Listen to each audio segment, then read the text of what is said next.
I have a question for you. What is the correct amount of stress? Now, you probably said less, and you possibly may be right.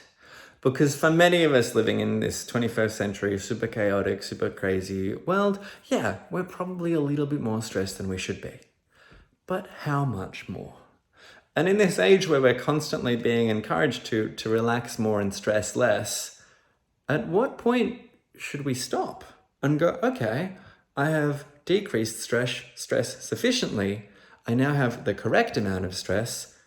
Let's proceed. I'm laughing because that's almost such an absurd notion as I hear it come out of my mouth, but it's an entirely valid thing to consider. Let me explain why. And before I go any further, if you're new to the channel, my name's Jack. I have ADHD and I'm an ADHD coach. And I share things that have helped me and that help my clients. So what I discuss here may likely be of value to you. So this concept, right? What is the correct level of stress? And on one hand, we could look at, well, it's the amount of stress that you can tolerate. And I don't mean like emotionally. I don't necessarily mean, oh, I feel really stressed, but I can kind of handle that. I feel okay about it. I'm talking about what can you physiologically tolerate?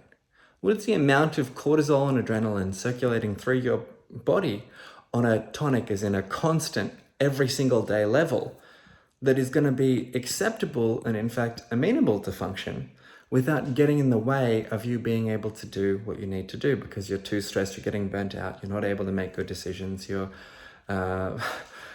getting run down, your immune system's too suppressed that you're getting sick all the time.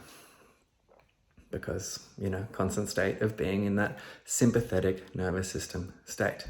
That would be too much stress. But if you have not enough, if there's not enough of these compounds if there's not enough cortisol circulating, cortisol has a lot of important roles. It's really helpful. It's really useful. It's a signal molecule. It tells things to grow.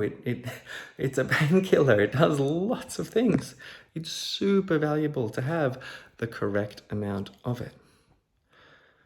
Now, I'm not now saying, oh, yes, Jack, you're right. I'll go out and be more stressed. You're a genius. Thank you. No. What I'm looking at is I want you to have a very analytical and really have a discussion with yourself and work out, how stressed do I need to be? Because if you're not stressed enough, you will be in a state of inaction. You need a certain amount of stress to push you, to grow, to be challenged. What's the correct amount? What's too much and what's too little? And I would really, I'm being very serious here. I would encourage you to sit down with yourself and consider how stressed should you be to be the best version of you for whatever task is ahead of you that might be stressing you out. How stressed should you be to complete this huge project that your team has been working on for months and months and is completely career defining? I'm not just saying what's socially appropriate. I'm saying if you're not stressed enough, you'll be oversleeping. A certain amount of stress is gonna put you on edge. That might be the amount that it's gonna bring out the best in you. Or you might be too stressed and manic and crazy and driving everyone nuts and not being productive or effective with your time because you're too stressed. But there is a window, there is a band there that is an amount where you will be at your most,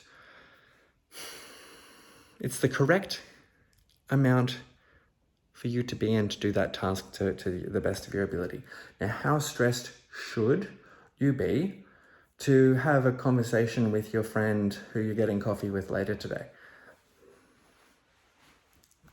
Maybe 0% is the amount of stress you should have.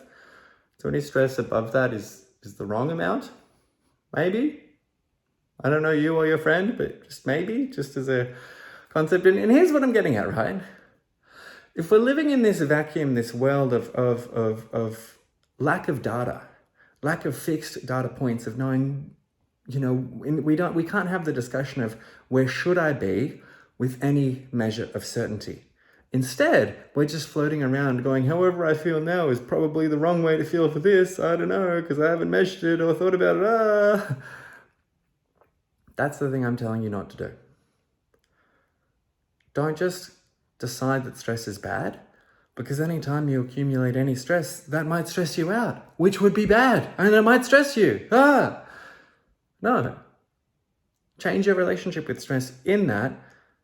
Accept that it has value sometimes. Accept that it can be useful. And in fact, not just useful, desirable to have a certain amount, but not too much. There is a correct amount, and it's not too much, and it's not too little. There is a range.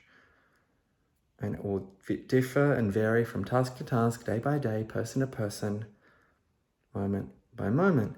But if you think, what is the range of stress that I should be in to do this task well, that's a very, and then you put yourself in that state intentionally. That is a very different experience than just being really stressed and worrying about how stressed you are and not knowing if you should be less stressed or more.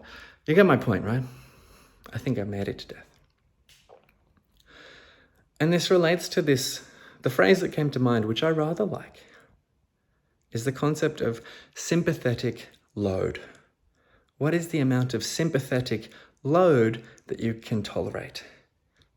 And that is how much of this sympathetic, you've got your two nervous system states, your sympathetic, which is your fight or flight, your parasympathetic, which is your rest and digest, and they sort of seesaw between. One goes up, the other goes down. It's simplified, but in general.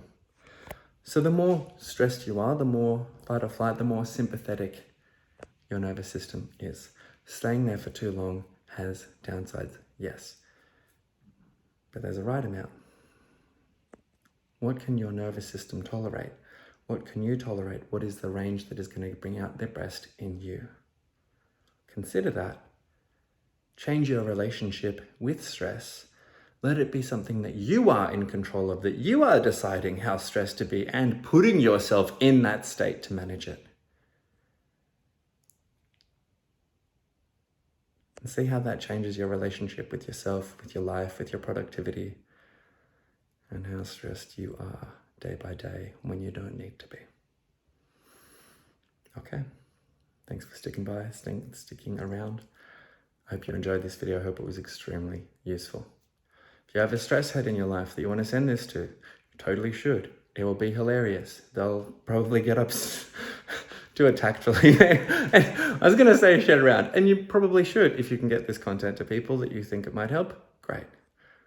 Won't stress them out though, and hey, maybe that's just what they need to cross that line in the sand and say, oh, maybe I need to work this out now. Okay, cool. I'll watch this video. Anyway,